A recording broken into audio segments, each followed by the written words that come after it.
ये कौन सी बात हुई कि अब तुम मना कर रहे हो? ये कौन सी बात हुई कि तुम मेरा फ़ोन नहीं उठा रहे हो?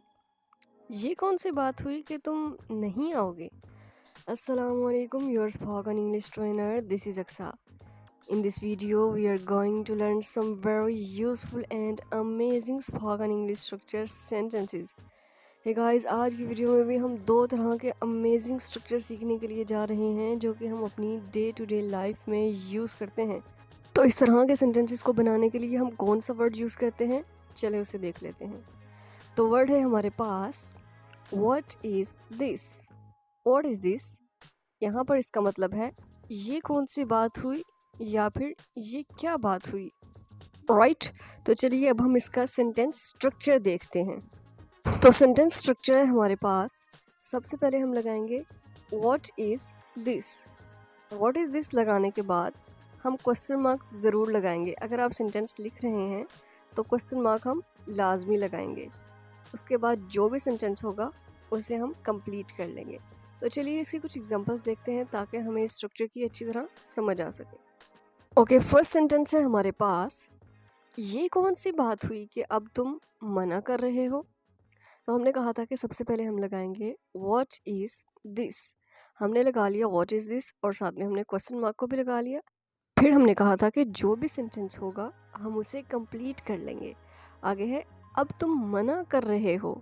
अब तुम मना कर रहे हो, तो ये कौन सा सेंटेंस है? रहा है, रही है, रहे हैं। आपने पहले पढ़ा होगा कि प्रेजेंट कंटिन्यूअस का सेंटेंस है। तो हम इसे कहेंगे you are denying you. You are denying you. What is this you are denying you? What is this you are denying you? ये क्या बात हुई कि अब तुम मना कर रहे हो? नेक्स्ट सेंटेंस है हमारे पास, ये कौन सी बात हुई कि तुम नहीं आओगे। तो इसे इंग्लिश में हम कहेंगे What is this you will not come? What is this you will not come? ये कौन सी बात हुई कि तुम नहीं आओगे।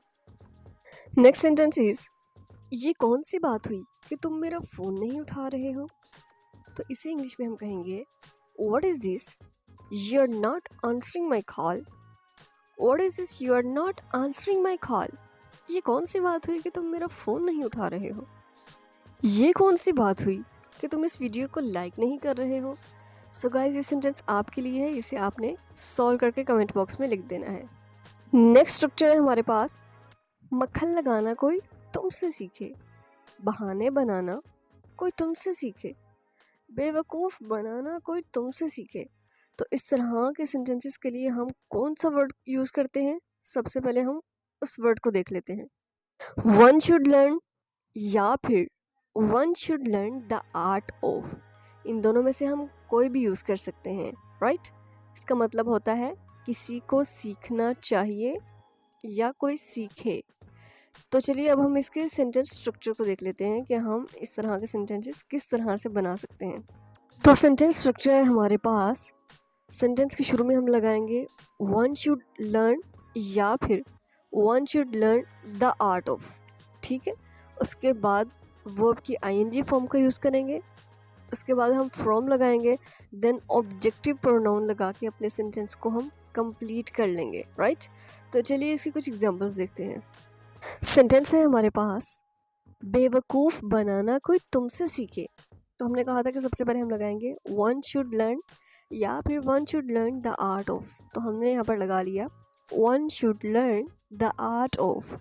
उसके बाद हमने वर्ब की आईएनजी फॉर्म लगानी थी, बनाना यानी कि मेकिंग। मेकिंग फूल, बेवकूफ़ बनाना, making fool from you. One should learn the art of making fool from you. बेवकूफ़ बनाना कोई तुमसे सीखे, मक्खन लगाना कोई तुमसे सीखे। तो इसे इंग्लिश में हम कहेंगे one should learn the art of buttering up. मक्खन लगाने की इंग्लिश होती है buttering up from you. One should learn the art of buttering up from you. मक्खन लगाना कोई तुमसे सीखे, झूठ बोलना कोई तुमसे सीखे। One should learn the art of lying from you. One should learn the art of lying from you. झूठ बोलना कोई तुमसे सीखे, बहाने बनाना तो कोई तुमसे सीखे। One should learn the art of making excuses from you. One should learn the art of making excuses from you. बहाने बनाने की इंग्लिश होती है मेकिंग एक्सक्यूजेस, राइट। तारीफ करना तो कोई तुमसे सीखे। One should learn the art of praising from you. तारीफ करने को इंग्लिश में कहते हैं praising, right. One should learn the art of praising from you. तारीफ करना तो कोई तुमसे सीखे। बात बात पर रोना तो कोई तुमसे सीखे। तो इसे इंग्लिश में हम कहेंगे one should learn the art of crying on every single matter from you. बात बात पर रोने को इंग्लिश में कहते हैं crying on every single matter. Crying on every single matter. One should learn the art of crying on every single matter from you. मजाक करना तो कोई तुमसे सीखे। सो गाइस, ये सेंटेंस आपके लिए है। इसे सॉल्व करके आपने कमेंट बॉक्स में लिख देना है। होप सो आपको ये 2 अमेजिंग स्ट्रक्चर बहुत पसंद आए होंगे और आपने बहुत इंजॉय किया होगा।